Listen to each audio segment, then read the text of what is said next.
২৭ দিন পর বাংলাদেশের অন্তর্বর্তী সরকারের প্রধান উপদেষ্টাকে নববর্ষের শুভেচ্ছা জানিয়েছেন ভারতের প্রধানমন্ত্রী নরেন্দ্র মোদী। সবচেয়ে নিকট প্রতিবেশী বাংলাদেশকে ভারতের শুভেচ্ছা জানাতে এত সময় লাগার পেছনে কারণ কি? পলাতক শেখ হাসিনা, নাকি ট্রাম্পের ফোনালাপের পর হুঁশ ফিরে পেলেন নরেন্দ্র মোদী, তড়িঘড়ি করে পাঠিয়ে দিলেন শুভেচ্ছা বার্তা? প্রশ্ন উঠেছে, এটা কি নেহাত নববর্ষের শুভেচ্ছা, নাকি এর পেছনে রয়েছে অন্য কোনো ইঙ্গিত? ভারতীয় গণমাধ্যম জানিয়েছে, প্রেসিডেন্ট ট্রাম্প দ্বিতীয় মেয়াদে হোয়াইট হাউসে যাওয়ার পর ২৭ জানুয়ারি ভারতীয় প্রধানমন্ত্রীর সাথে ফোনালাপ হয়। ফোনে নরেন্দ্র মোদী প্রেসিডেন্ট ট্রাম্পকে বলেছেন, আমার প্রিয় বন্ধু। দুই বন্ধুর কথোপকথনে শুধু অর্থনৈতিক সহযোগিতা বৃদ্ধি, অবৈধ ভারতীয়দের দেশে ফেরত আনা এবং এ অঞ্চলের নিরাপত্তা নিয়ে কথা হয়েছে। এ অঞ্চল মানে অবধারিতভাবে বাংলাদেশ প্রসঙ্গ।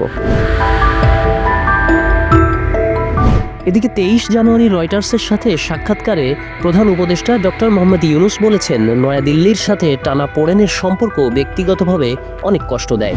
বাংলাদেশ ভারত সম্পর্ক সবচেয়ে শক্তিশালী হওয়া উচিত। একদিকে ট্রাম্পের ফোন, আরেকদিকে ইউনূসের আহ্বান। এর পরপরই এলো মোদির শুভেচ্ছা। আর তাই প্রশ্ন উঠছে, এটা কি শুধুই কাকতালীয়, নাকি এই সাধারণ শুভেচ্ছা বার্তার পেছনে রয়েছে বিশেষ কোনো ইঙ্গিত? ইঙ্গিত যাই থাকুক, ভারতের প্রধানমন্ত্রী নরেন্দ্র মোদী যে ভালো নেই তা তো সহজেই অনুমেয়। ট্রাম্পের শপথে জায়গা হয়নি তার, এ নিয়ে নিজের দলের ভেতরে রয়েছে নানা অস্বস্তি। তার উপর ছাত্র আন্দোলনে ক্ষমতাচ্যুত শেখ হাসিনাকে আশ্রয় দিয়ে বাংলাদেশের সাথে সম্পর্ক তলানিতে।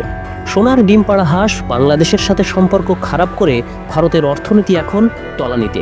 এদিকে বন্ধু ট্রাম্পও বলছেন, ভারতের পণ্যের উপর ১০০% শুল্ক আরোপ করা হবে। কয়েক লক্ষ ভারতীয়কে আমেরিকা থেকে ভারতে পাঠানো হবে। এ চাপ ভারত কিভাবে মোকাবেলা করবে? ঘরে বাইরের চাপ মোকাবেলায় ভারত এখন বাংলাদেশের সাথে সম্পর্ক ভালো করার কৌশল নিতে চাইছে কিনা, এ নিয়েই এখন আলোচনা বিশ্লেষক মহলে।